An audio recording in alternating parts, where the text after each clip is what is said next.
Hey everybody, it's Chris Eads, Wootini over at GayGamer.net, and I have a very special guest. One of our other writers at GayGamer.net, Mike Barrett, is here, joining me on the couch. I wanted to have a special guest because this week the topic obviously is E3, and it's a very special event. So I thought a special guest for a big topic. Although we weren't actually at E3 because we are East Coast writers, so we couldn't go. But we did actually have writers, our West Coast writers. Some of them, they went to E3. So if you go to GayGamer.net, there's plenty of E3 coverage with lots of talk from them who played all the games we did not get to. But we did watch the press conferences, and we still have opinions. Oh, so many opinions. So we're going to share them with you now. You know what? Let's start with Nintendo because then we can get into those things out of the way. We'll get Nintendo out of the way because Nintendo, they didn't really have a press conference. They had a little Nintendo Direct that did not stream well at all. Oh. Just FYI, I had to watch it later. I was like, forget this. There were some segments as I was trying to watch it that I just completely missed. I actually didn't see anything about Super Mario 3D World at all in the stream, and someone had to tell me later that was a thing, because I just didn't realize I had missed it. It was so bad, I was like, oh, this is not working at all. Which is weird, because the Nintendo Directs usually play perfectly fine. But for some reason... Well, I mean, when you've got so many people, you know, trying to get on and watch a single stream at once, you know, it sucks that it happened, but I understand why. Oh, yeah, no. Because it's E3 and everybody's tuning in, because that's basically their press conference. It's funny because they basically... The thing about that Nintendo Direct, though, is that Nintendo basically announced everything that we were expecting them to announce. Like, I don't feel like there were any, like, surprises. No. Like, everyone's like, there's the new Smash Brothers. There's the new Mario game. 3 seconds the new Mario Kart. Tensei. And opening a chest. You know. That was the surprise. The other thing that concerns me is, I know there's a lot of people who are like, oh, a new Smash Brothers, now I'll buy a Wii U. The problem is the Smash Brothers not coming out until, like, probably next summer. Oh, yeah. At best. Yeah. 2014. You know, they say 2014, and I'm like, we'll see when in 2014 that shows up. I mean, for God's sakes, like, Wii Fit U was supposed to be a launch window title for the Wii U, and now they're saying December. Nintendo's not good with those launch window things. That is a big-ass window. Pikmin, so... No, I've played demos of Pikmin twice now. Still haven't played the actual game. I'm not even sure if they've announced a release date for Pikmin 3 yet. No, I have no idea. I don't want to get my hopes up for things. For basically any developer, I've given up on release dates, because they'll get to it, is how I've got tons of games to get through. I don't want to get excited and have my poor little heart break when I don't have, you know, whatever. Well, that's the problem with these things, is that, like, these press conferences and the E3 demo, they're all like, look at these amazing games that you're going to be able to play at some undetermined point in the future. Available 2014, maybe. Like, yeah. So, it's awkward, but do you think that these games are gonna, like, help the Wii U, like, sell some systems? They certainly won't hurt. It's true. I mean, I was lucky enough to get a Wii U as a birthday gift, and I was really excited. I could finally play Zombie U, and Monster Hunter Ultimate was about to come out. Great, I've always wanted to play that game, never picked it up. Well, Monster Hunter, never gotten to pick it up. Got those 2 games. Those are my 2 Wii games, or Wii U games. I have Lego City Undercover. That was really fun, actually, if you want to pick that up. I've heard that was fun, too. I'm glad there is another fun game. Because, you know, I don't need to play Arkham City or Mass Effect 3 again. No, yeah, I'm good. Yeah, like, I'm fine. I will say I am a little tempted by the Deus Ex, like, Director's Cut one. Yes. I haven't played that. I have it on Xbox, haven't gotten to play it. I will say that I played some of it on the Wii U at PAX East, and what they were telling me about, like, fixing the boss fights, and they showed... The guy, like, played through one of the boss fights and said, and now you don't have to get killed and have lots of combat skill. You can go and sneak... If you're playing a sneaky character, you can sneak your way around the boss. And I'm like, thank you, that's how it should have been from the start. Yeah, since they fixed that, I'm fine. I don't, you know... I don't get why so many people are making these jokes about, oh, Wii U's got its 2-year-old games that it's flashing about. And it's like, you know, if you haven't played it and you fix that one thing, I wouldn't buy a Wii U for it. But, No, you know, but I've got one. Although they did recently, Square Enix did recently announce that they're releasing Deus Ex on all the other consoles too. Yeah. So you can get it for your 360 or your PS3 or your PC or Mac even. I think they said. Oh. Like people game on their Macs. No, I actively want reasons to play my Wii U, and so far it's just been really great at letting me play Super Metroid, Ghouls and Goblins, whatever the Super Nintendo version of Ghosts and Goblins is called, since they changed the name. And thank goodness that Nintendo has not eliminated the backwards compatibility like everyone else seems to want to do, so that you can at least play all your Wii games. So you have a big library of Wii games that you can play on your Wii U. I basically got a Wii U because I needed to replace my Wii anyway, because it was starting to, like, freeze up and die. Because it was a launch Wii, and it was like, my Animal Crossing game kept freezing up, and some other games I would play would freeze up, and then some games wouldn't freeze up at all, which I found very weird. But I think some games that had to read the disc a lot or something, like, they would freeze up constantly, and it was really irritating, and I said, you know what? I'm not going to buy a new Wii.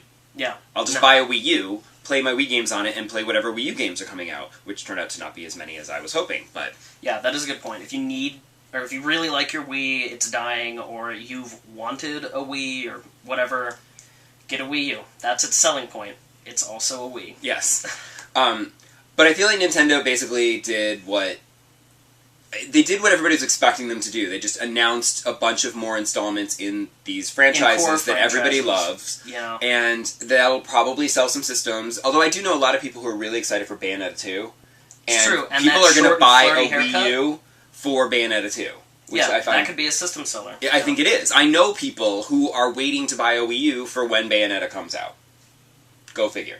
But Nintendo doesn't have a new system like the other two, so they were just like, here are some fun games. I just wish that they were coming out a lot sooner. Or that they had more surprises. I wouldn't have minded a couple of surprises. It was solidly average. Yes. Like, stunningly average. But, I mean, hey, it's still better than Microsoft. You gotta give them that. That's also true. Because Microsoft basically had their pre-E3 Xbox One reveal where they said, here's the Xbox One, and then said, and here's your DRM and used games and all of this TV. You can watch TV. If you actually are one of the 3 people in America who watch TV live, it's great.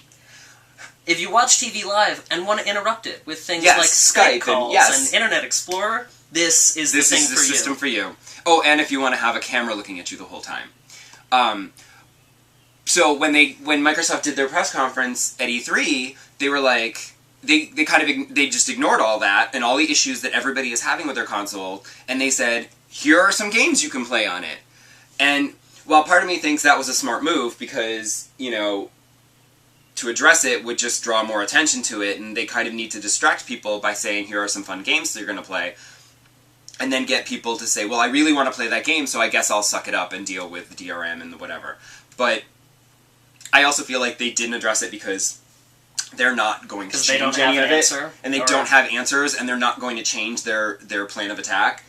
Yeah, I mean, unfortunately, and that's a really great point, because unfortunately, it has always been true in the video game industry that if people have a problem with something, if there's a mass public outcry, oh, we hate you, EA, for ruining Mass Effect, and we're really upset about DRM, Blizzard, with Diablo, why do you have this always online connection? They'll make a big fuss, they'll make a big stink, they'll forget about it.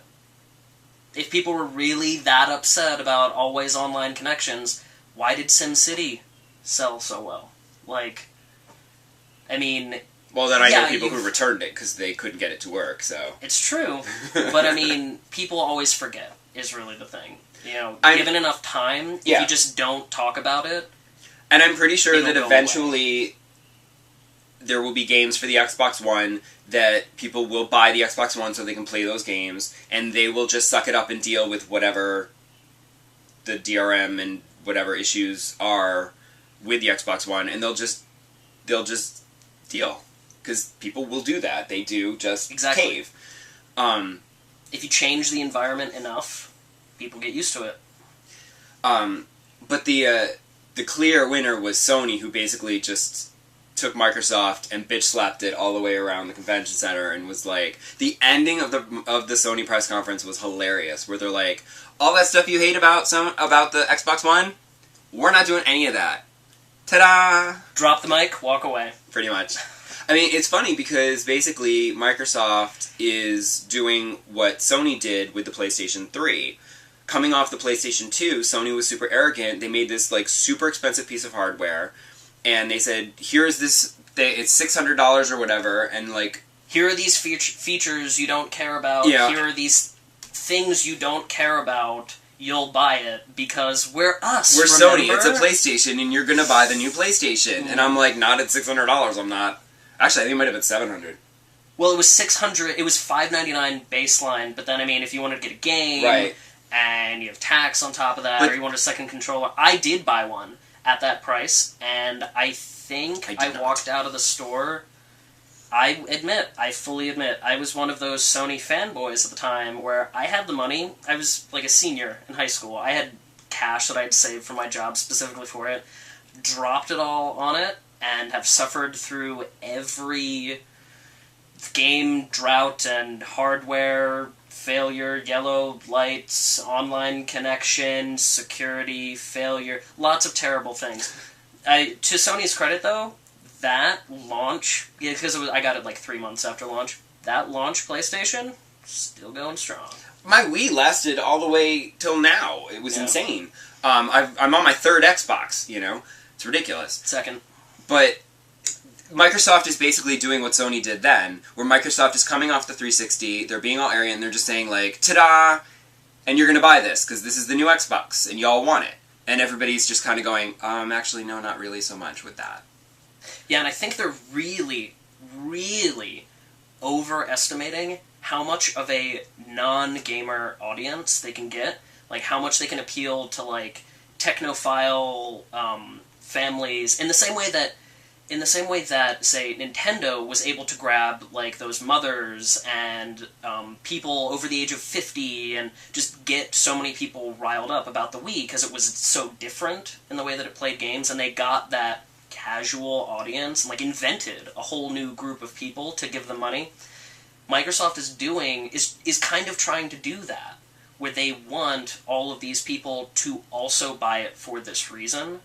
And, you know, a lot of companies have tried to get people to purchase all these extra TV modifications, these all-in-one units. Like, a lot of companies have done this. It's the golden unicorn running around the tech world that everybody wants to pen up and, you know, sell tickets for it, because they want that all-in-one home system that we've been sold, you know, the house of the future kind of idea from old science fiction. Like, they want that, and they will be damned if they don't make it happen. One of them, like every tech company, Samsung, Apple, like, it'll happen. We will force you to want this product. And people don't want it. It never works. No. And I'm a little annoyed that neither of them... The problem is, there's no backwards compatibility anymore, and that's kind of annoying to me because that really helps when you've launched a console that doesn't have the strongest games you at already launch. Have a built-in library. You still have a built-in library of your previous games that you can still play,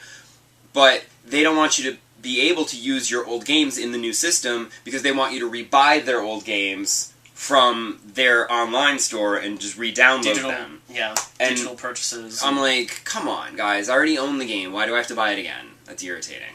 And you know, it really, having that library, the backwards compatibility, like that, I know tons of people that eventually got on, like, say, the PlayStation, got on the PS3 because they knew, like, okay, there's this one game I want, or... you know, there's like this couple, like I've always been really interested in the Resistance series. I want to check that out back when people cared about that series. But then they knew, like, oh, but there's also these PS2 games I always really wanted to check out, and I never had one, so I can also get those. You can also help it out. Like, it was a big motivating factor in getting people to jump on board when you have the launch library that is always terrible. You know. Yes.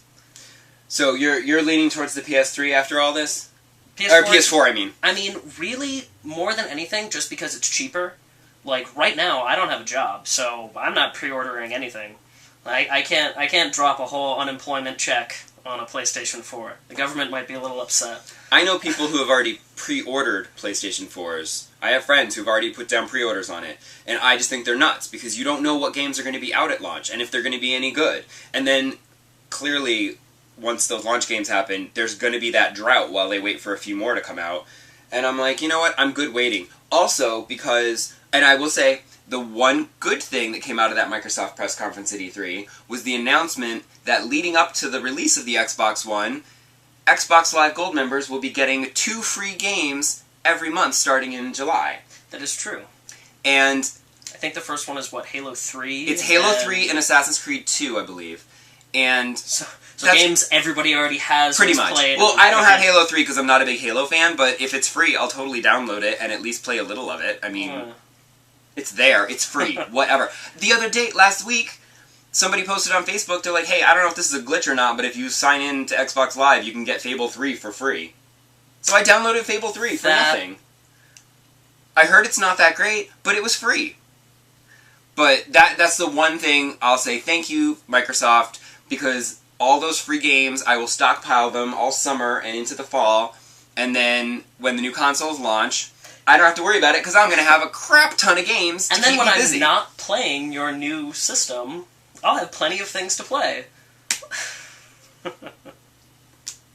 The thing is that because we weren't at E3, we didn't actually get the hands-on experience. You have to go to the site and read the other writers who actually got to play games. Although I did get to play a few games at the Nintendo World Store because Nintendo tried to do the E3 for everybody thing, where they, excuse me, they brought the E3 demos, the Wii U games, to Best Buys across America, and they brought it to the Nintendo World Store. And I got a special preview, so I didn't have to wait in line with everybody else. And I got to play all of the demos. I already wrote for the site about Wind Waker, which is beautiful, and I can't wait to play it again, because it's my favorite one. It's my favorite one. And the boat goes faster? The boat goes faster, so all you people who complained about I hate that sailing, it takes forever, you can go faster now. And I also wrote about Mario Kart 8, which was really fun and kind of insane, especially when you're going up the walls. I've heard nothing but praise for that game. Dizzying. I was getting dizzy playing it. It was ridiculous. And then I also played the new Donkey Kong game, which weirdly used the nunchuck and Wiimote as the controller. You didn't use the gamepad. Because you have to go like this to bang. It seems to me that they were just building right on the back of exactly what they did with the previous one, which is fine. A lot of people were upset, or not upset, disappointed that they were making another Donkey Kong game, and, you know, that's fine. It's a Donkey Kong platformer. It is what it is. The graphics are just super stunning, and I mean, you can see all the hair in Donkey Kong's fur now. So it's it's at least it's not a Mario game. I would way prefer, which is a weird thing to say, playing another Donkey Kong game to another Mario game, just in general. Yeah, Mario games are great, but they're all Mario. I did also play, well now they're Peach too, because I did play Super Mario 3D Land as well, and I played as Peach. 3D World. 3D World, sorry. Super Mario 3D World. And I did play as Peach, and we got the cat outfits, and you can climb up the walls, and, you know, it's multiplayer Mario, so you're all working together, but also competitively, and stuff. And that was kind of fun. But I'm not the biggest Mario fan, so I'm not into that. Those multiplayer Mario games, like New Super Mario Bros. Wii, I know that got kind of a bad rap, but I really enjoy the multiplayer Mario ones. Like, that's fun. Those are really the only ones I've played since Super Mario Sunshine. I know Galaxy's amazing, but just putting that out there. I know it's amazing, yes. But it's funny because in all the press conferences and all the game reveals, like, I didn't see anything. The only thing that I really wanted to play at E3 I would have liked to have played Fantasia, because that looks really fascinating, and I've heard nothing but good things from the people who have played it. Yeah. Like, it just sounds fascinating, that you're controlling the music with gestures, and I'm like, that's kind of neat sounding, and I trust Harmonix to do it right. Oh yeah. Yes. Harmonix, music games, many thumbs up. If I had more thumbs... Thankfully, it is coming to the Xbox 360 Connect, so you don't have to get an Xbox One for it. But you will have to get a Kinect. Well, I have a Kinect, so I'm good. Well, that's good for you. I'm one of the few people who have a Kinect. Raise your hand if you have a Kinect right now. Okay. Well, you can probably get it really cheap now. I'm sure I feel like GameStop must have like a stack of them that they can't even give away. Stockpile of Kinects. Because people just returned them after they played Dance Central a bunch and said, "Oh, there isn't anything else. Never mind." I mean, do people even buy standalone Kinects anymore? I know you can get it with the Yeah. Xbox now, and I just assume like everyone I know that has a Kinect got it with their Xbox. Like in the past few years. I mean, I'm sure some people bought them as standalones, but it's like I don't even know if they sell them in a lot of places anymore. They just assume you buy a whole new Xbox for it. I guess. Because you really want to play Dance Central. Oh, I love It's fun. Dance Central is awesome. Yeah, it's fun, but The best reason to own a Kinect, really. Although the Disneyland game is also quite fun. If you've never been to Disneyland, or like me, or if you have, like I imagine you have, I suppose. I've never been to Disneyland, so I don't know how accurate it is. Oh, well. But I've seen pictures, and it does seem to be actually, like, they did map it out be. exactly right. It's kind of weird. Were there any games that you saw that, like, intrigued you, and have you psyched? Well, I don't normally play driving games. They're just not my thing. Like, yeah, I'll pick up Gran Turismo, but, Forza and those other ones, I've never really gotten into. But at Ubisoft's conference, they were talking about that game, The Crew, and that really... That did it for me, yeah. I could see myself really enjoying that, because it seems like someone finally took the fun part of Grand Theft Auto for the vast majority of people that play the game, driving around, causing destruction, hanging out in a car, and made an entire expansive game about it. Well, hopefully the cars control better than in Grand Theft Auto. Yeah, that's exactly what I was going to say. Two things will make or break the game. If the handling of the cars is good, if I can use a controller and not need to drop money on a driving wheel, just so that I can get, from A to B and not wreck everything in my path, because sometimes I like to abide by the law. And two, the music. If there aren't some really good tunes to just drive around to, or those kind of fake talk shows that Rockstar likes to put in, and I know it isn't a Rockstar game, but just copy the idea. It's fine. Or, what would you do if they let you stream the music off your hard drive? I would be okay with that. And listen to your own music while you played the game. I mean, I would like that to be an option, but I really enjoy in driving games, there's always one of the big things is getting a really good mix for the soundtrack of hip-hop and classic rock and 80s pop and all these different genres together. Because I'm not going to lie, my iPod is full of hipster, alternative rock songs and junk like that, which, yeah, I like when I'm hanging out in the subway. But, if I'm driving around, I want more than that. And so I'd appreciate some of the effort being taken out of my hands. Like, if that's also an option, fantastic. Right. I'm always pro options. But, if they can give me a good baseline, even better. Speaking of driving, in Mario Kart 8, you can either use the gamepad thumbstick to steer, or you can steer with the gyroscope. It's pretty good. It works really well, actually. I played one round with the thumbstick and one round with the gyroscope, and the gyroscope actually worked surprisingly well. Mm-hmm. I was impressed. Now, the unfortunate thing there is that you can only have the one, everybody only has one gamepad, so if you want to play with your friends... They have to use the remote. Yeah, which... Then you need to have the wheel. Well, you don't that you have snap to it have into. the wheel, Then it's... But even then, it's... It is. This little kid... Whatever. Play school... See, my problem with E3 is that the E3 presentations are full of games that don't speak to me, because E3 is all about, explosions! The dude bro gamer culture, and it's... exciting It's things. Racing games, military shooters, first-person sci-fi shooters, and I go for more of, the niche genres of, give me a good, clever RPG, or some weird music game, or something very unusual, and, you don't get a lot of that at E3, so, I saw a lot of really impressive-looking games, but nothing that was going to make me want to drop $500 on a new system for. But that's just me. I mean, a lot of people will. I mean, clearly people have already pre-ordered their PS4. So. Yeah, they wouldn't do all that stuff if it didn't make the right. money. So I just have to wait to see what interesting things come out of this. But yeah, like this whole trend of like, look how powerful our hardware is. Look at all the stuff we can explode around you. I'm like, this is overkill, and I'm getting a little concerned that all the next-gen games are just going to be like shit exploding around you all the time, and that's going to be really annoying.